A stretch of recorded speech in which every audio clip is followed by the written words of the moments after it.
हैं कि सामने एक लड़की बैठी है जिसका नाम जेनी है। मैट का दोस्त कहता है कि तुम उस लड़की को डेट पर चलने के लिए कह सकते हो। मैट अपने दोस्त के कहने पर जेनी के पास जाता है और उसे कहता है क्या तुम मेरे साथ डेट पर चलोगी।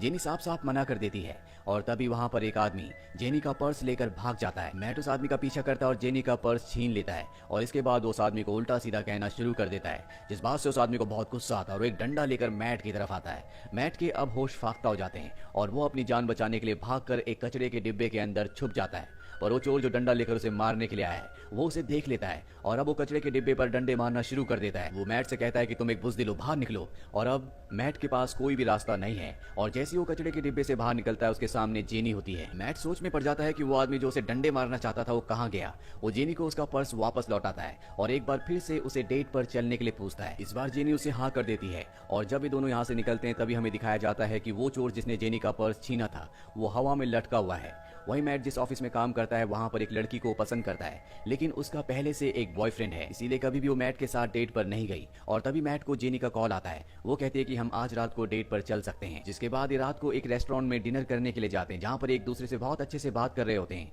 और तभी जेनी को अचानक से कुछ हो जाता है, ऐसा लगता है कि उसने कुछ महसूस कर लिया। वो मैट से कहती है कि मैं वॉशरूम से अभी होकर आती हूँ। और हमें दिखाया जाता है कि शहर में एक बिल्डिंग के टॉप पर आग लगी है। वहाँ पर तभी एक लड़की आ जाती है जो कि सुपर गर्ल है, जिसे जी गर्ल के नाम से जाना जाता है। और जी गर्ल वहाँ पर तेजी से हवा में घूमना शुरू कर देती है। उसकी स्पीड इतनी ज्यादा होती है कि वो उस आग को बुझा देती है। वही मैट को दिखाया जाता है जिसे लगता है कि जेनी अब जा चुकी है। वो अपने दोस्त से कॉल पर कहता है कि शायद अब मुझे भी निकल जाना चाहिए, पर इससे पहले कि वो यहाँ से निकलता जेनी वापस आ जाती है और एक बार फिर से मैट के सामने बैठ जाती है। मैट जेनी को बताता है कि तुम्हारी चिन्ह पर कुछ लगा हुआ है। दरअसल ये काले धुएं का निशान होता है, जिससे हमें समझ में आ जाता है कि जी गर्ल और कोई नहीं बल्कि खुद जेनी है। वो एक सुपर गर्ल है, लेकिन वो अपने इस राज को मैट को नहीं बताती। इन दोनों की डेट बहुत अच्छी होती है, इसीलिए तय करते हैं कि ये दोबारा मिलेंगे। और इस बार जेनी जो कि एक म्यूजियम में काम करती है वो मैट को वहां पर बुलाती है। जिसके बाद ये दोनों तय करते हैं कि ये मैट के घर जाएंगे। और मैट के घर पहुंचने के बाद इनके रिश्ते में और भी नजदीकी आ जाती है। यहाँ पर हमें दिखाया जाता है कि इन दोनों पर कोई ना कोई नजर रख रहा है, लेकिन वो कौन है इसके बारे में कुछ नहीं पता। वही मैट जेनी के साथ अपने रिश्ते से बहुत खुश होता है और अगले दिन वो अपने दोस्त से मिलने के लिए जाता है। उसका दोस्त कहता है कि तुम्हें जेनी से दूर रहना होगा, तुम उससे ब्रेकअप कर लो। पर मैट साफ साफ मना कर देता है। वो कहता है कि मैं जेनी के साथ खुश हूँ। और जब वो वहां से बाहर निकलता है तभी एक आदमी उसे जबरदस्ती गाड़ी में बिठा देता है। गाड़ी में एक प्रोफेसर होता है। ये प्रोफेसर वही है जो रात को इन दोनों पर नजर रख रहा था। वो मैट से जेनी के बारे में कई सवाल पूछता है, लेकिन मैट को कुछ भी नहीं पता होता, इसीलिए वो उनके सवालों का जवाब नहीं दे पाता। जिसके बाद मैट को स्टैच्यू ऑफ लिबर्टी से उल्टा रस्सी से टांग कर लटका दिया जाता है और अगले पल वो रस्सी टूट जाती है। इससे पहले कि मैट नीचे गिरता और उसकी मृत्यु होती, वहाँ पे जी गर्ल यानी कि जेनी आकर उसे बचा लेती है। वहीं प्रोफेसर को दिखाया जाता है जो जेनी के घर जाता है। वो उसकी घर की तलाशी लेता है और तभी उसे कोम में जेनी के बाल दिखते हैं, जिन बालों को वो अपने साथ लेकर वहां से निकल जाता है। दरअसल उसके बालों से उसके डीएनए के बारे में उसे पता चल सकता है। वही हमें मैट को दिखाया जाता है जो जेनी के साथ घूम रहा होता है।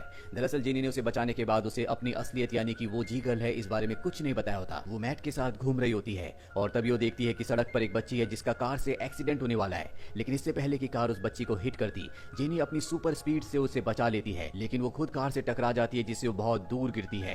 ये देखकर मैट पूरी तरह से घबरा जाता है और जब वो जेनी के पास जाता है तो पूरी तरह से ठीक होती है।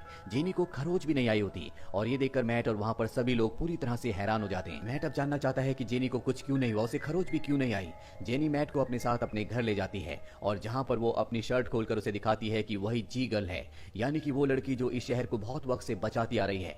ये देखकर वो पूरी तरह से हैरान हो जाता है। मैट जेनी से कहता है कि प्रोफेसर मेरे पास आया था, मुझसे तुम्हारे बारे में सवाल पूछ रहा था। जेनी कहती है मैं उसे जानती हूँ, हम दोनों कॉलेज में एक साथ पढ़ते थे। उस वक्त हम दोनों एक दूसरे को डेट कर रहे थे और एक रात को जब हम दोनों एक दूसरे के साथ थे तभी हमने आसमान से धरती की तरफ एक मीटरॉइड को गिरते हुए देखा। हम उस मीटरॉइड को देखने के लिए चले गए और जब मैं उस मीटरॉइड के पास गई तो पूरी तरह से ब्लास्ट हो गया और उसके अंदर जितनी भी एनर्जी थी वो सब की सब मेरी बॉडी ने एब्जॉर्ब कर ली। जिसके बाद मेरे अंदर बहुत सारी सुपर नेचुरल पावर्स आ गई। मेरे अंदर जितनी भी डेफिशिएंसीज थी वो पूरी तरह से खत्म हो गई। मैं पहले से भी ज्यादा अट्रैक्टिव हो गई। इसके बाद मैंने प्रोफेसर से ब्रेकअप कर लिया और कॉलेज के दूसरे लड़कों को डेट करना शुरू कर दिया, जिससे प्रोफेसर को बहुत हर्ट हुआ और अब वो मुझसे किसी भी कीमत पर बदला लेना चाहता है, इसीलिए वो मेरी कमजोरी को ढूंढ रहा है।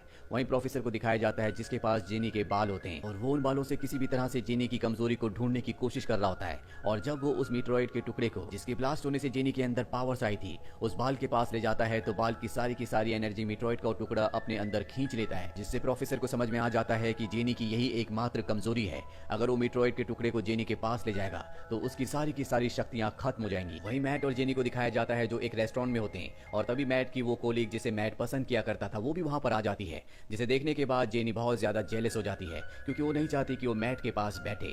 और तभी टीवी पर न्यूज आती है कि शहर में मिसाइल से हमला किया गया है, जिस मिसाइल को रोकने में एयरफोर्स आर्मी पूरी तरह से नाकाम हो रही है। ये सुनने के बाद वहाँ पर जितने भी लोग होते हैं वो सब के सब डर जाते हैं। मैट जेनी से कहता है कि तुम्हें वहाँ पर जाना चाहिए, तुम्हें मिसाइल को रोकना चाहिए, लेकिन जेनी साफ साफ मना कर देती है। दरअसल वो बहुत ज्यादा मूडी और बहुत इनसिक्योर भी होती है क्योंकि यहाँ पर मैट की कोलिग बैठी है जिसे मैट पसंद किया करता था, इसीलिए वो इन दोनों को अकेला छोड़कर नहीं जाना चाहती। साथ ही यहाँ जेनी का जो नेचर होता है वो बहुत कंट्रोलिंग भी होता है, वो हमेशा मैट को कंट्रोल करके रखती है। लेकिन मैट के कहने पर वो मिसाइल को रोकने के लिए चली जाती है और मिसाइल को हवा में ही ब्लास्ट कर देती है, जो देखने के बाद सब के सब बहुत खुश होते हैं। जब वो वापस रेस्टोरेंट में आती है तो देखती है कि मैट अपनी कोलीग के बहुत करीब है। दरअसल मिसाइल से शहर को बचा लिया गया, इसीलिए खुश होते हैं, इसीलिए एक दूसरे के करीब होते हैं। लेकिन ये जेनी को देखकर बहुत गुस्सा आता है और जब वो मैट के साथ घर वापस गाड़ी से जा रही होती है तो गुस्से में वो कार की साइड विंडो के ग्लास को तोड़ देती है, जिससे मैट डर जाता है। और अब मैट पूरी तरह से कंफ्यूज्ड है कि उसे जेनी के साथ अपने रिलेशनशिप को आगे बढ़ाना चाहिए कि नहीं। वो अपने दोस्त से सलाह भी लेता है और तय करता है कि वो जेनी से ब्रेकअप कर लेगा। वो जेनी के पास जाता है और कहता है कि अब हम एक दूसरे के साथ नहीं रह सकते, और इस तरह से इन दोनों का ब्रेकअप हो जाता है, जिससे जेनी को बहुत गुस्सा आता है। वो फूंक मारकर उसे दीवार के साथ धकेल देती है और इसके बाद छत फोड़कर वहां से उड़ जाती है। पर जेनी अब बहुत ज्यादा गुस्से में है। अगले दिन मैट जब ऑफिस में होता है तो उसे नीचे पार्किंग एरिया में बुलाया जाता है, जहां पर देखा जाता है कि मैट की गाड़ी को कोई वहां से उड़ा कर ले गया। वो समझ जाता है कि ये जेनी ने किया है, और जेनी का गुस्सा यहाँ भी शांत नहीं होता। जब मैट अपनी एक बहुत ही इंपॉर्टेंट मीटिंग में अपनी प्रेजेंटेशन देने वाला होता है तो जेनी वहां पर आ जाती है और एक एक करके अपनी स्पीड से उसके कपड़े उतारना शुरू कर देती है, और इस बात से मैट को जॉब से निकाल दिया जाता है। मैट पूरी तरह से परेशान हो चुका है, इसीलिए घर आने के बाद वो तय करता है कि वो इस शहर को छोड़कर चला जाएगा। पर इससे पहले कि वो शहर छोड़ता है, यहाँ पर प्रोफेसर आ जाता है और वो मैट से कहता है कि तुम्हें जेनी को हराने में मेरी मदद करनी होगी। पर मैट साफ साफ मना कर देता है। तभी मैट को उसकी कोलिग का कॉल आता है जिसे वो हमेशा से पसंद किया करता था, और जब वो अपनी कोलिग के घर जाता है तो उसे पता चलता है कि उसका जो बॉयफ्रेंड था उससे उसका ब्रेकअप हो चुका है। मैट का दिल भी टूटा हुआ होता है, इसीलिए वो उसे प्रपोज कर देता है और उसकी कोलिग उसकी प्रपोजल को एक्सेप्ट कर लेती है। ये दोनों रात एक साथ बिताते हैं और अगली सुबह जब जेनी को ये बात पता चलती है तो वो अपना आपा खो बैठती है। वो समंदर से एक शार्क उठाकर लाती है और इनके कमरे में फेंक देती है। इन दोनों की जान तो बच जाती है, लेकिन अब मैट को एहसास हो चुका है कि जब तक जेनी उसके आसपास है वो किसी लड़की को डेट नहीं कर सकता। इसीलिए वो तय करता है कि वो प्रोफेसर का साथ देगा। वो प्रोफेसर के घर जाता है और कहता है कि मैं तुम्हारा साथ देने के लिए तैयार हूँ। प्रोफेसर बताते हैं कि तुम्हें किसी भी तरह से जेनी को इस मीट्रॉइड के आसपास लाना होगा ताकि हम उसकी सारी शक्ति को निकाल लें और वो एक आम इंसान बन जाए। मैट अब जेनी के म्यूजियम में जाता है जहाँ पर वो जेनी से माफी मांगता है और कहता है कि हमें एक बार फिर से शुरुआत करनी चाहिए। वो जेनी को डेट पर चलने के लिए कहता है। जेनी हाँ कर देती है और अब ये दोनों डेट पर आते हैं। वहीं पर एक बॉक्स के अंदर वो मीट्रॉइड भी होता है जिससे जेनी की सारी पावर्स को खींचा जा सकता है। और जब ये दोनों बात कर ही रहे होते हैं तभी वहां पर मैट की को वर्कर यानी कि उसकी कोलिग आ जाती है जिसे अब वो डेट कर रहा है। वो जब इन दोनों को साथ देखती है तो उसे बहुत गुस्सा आता है, जिसके बाद जेनी के बीच में और उसके बीच में आर्ग्यूमेंट्स होना शुरू हो जाते हैं। यहाँ पर अब मैट का दोस्त भी आ चुका है। मैट उसे बॉक्स खोलने के लिए कहता है जिसके अंदर मीट्रॉइड का टुकड़ा है, और जैसे वो उस बॉक्स को खोलता है तो मीट्रॉइड का टुकड़ा जेनी के अंदर से सारी की सारी पावर्स अपने अंदर खींचना शुरू कर देता है। और कुछ ही देर बाद जेनी के अंदर जितनी भी पावर्स होती है वो सब की सब मीट्रॉइड के अंदर वापस चली जाती है। जेनी एक बार फिर से आम लड़की बन चुकी है। अब यहाँ पर प्रोफेसर भी आ जाता है जो इन्हें शूट करने वाला होता है कि मैट का दोस्त उसके ऊपर हमला कर देता है। और अब जेनी को मौका मिल जाता है, मीट्रॉइड के पास जाती है और उसे टच करके उसकी शक्तियों को वापस अपने अंदर लेने की कोशिश कर ही रही होती है कि मैट की कोवर्कर यानी कि उसकी कोलिग जिसे वो डेट कर रहा था वो उसका हाथ पकड़ लेती है और ठीक उसी वक्त ब्लास्ट हो जाता है, जिस ब्लास्ट की वजह से अब दोनों के अंदर सुपर पावर्स आ चुकी है। यानी जेनी और मैट की कोलिग के अंदर ये दोनों अपनी सुपर पावर से एक दूसरे से लड़ना शुरू कर देते हैं। जेनी बहुत ज्यादा शक्तिशाली होती है। ये दोनों लड़ते लड़ते एक फैशन शो में चले जाते हैं, पर तभी वहां पर मैट आ जाता है और वो जेनी से कहता है कि तुम्हारा एक्स बॉयफ्रेंड यानी कि प्रोफेसर आज भी तुमसे प्यार करता है। जब मैं उसके घर गया था तो उसने आज भी अपने घर पर हर जगह तुम्हारी तस्वीर लगा रखी है। वहां पर प्रोफेसर भी आ जाता है। जेनी प्रोफेसर से कहती है क्या ये बात सच है? वो कहता है कि हाँ, जब तुम्हारे अंदर सुपर पावर्स आ गई थी तो तुमने मुझे छोड़ दिया था, इसीलिए मैं चाहता था कि तुम्हारी सुपर पावर्स हमेशा के लिए खत्म हो जाए ताकि मैं एक बार फिर से तुम्हारे साथ रह सकूं। और वो यहाँ पर जेनी को प्रपोज करता है। जेनी उसकी प्रपोजल को एक्सेप्ट कर लेती है और ये दोनों एक दूसरे के साथ खुशी खुशी रहना शुरू कर देते हैं। साथ ही मैट अपनी कोलिग के साथ जिसे वो हमेशा से पसंद किया करता था। इस कहानी के अंत में दिखाया जाता है कि जेनी मैट की उस कार को जिसे उड़ा कर ले गई थी और स्पेस में फेंक दिया था उसे वापस कर देती है। और इसी के साथ ये फिल्म, ये कहानी यहीं पर खत्म हो जाती है। ये फिल्म ईयर 2006 में रिलीज हुई थी। IMDb पर इसकी रेटिंग है 5.2। उम्मीद करते हैं कि ये कहानी आपको पसंद आई।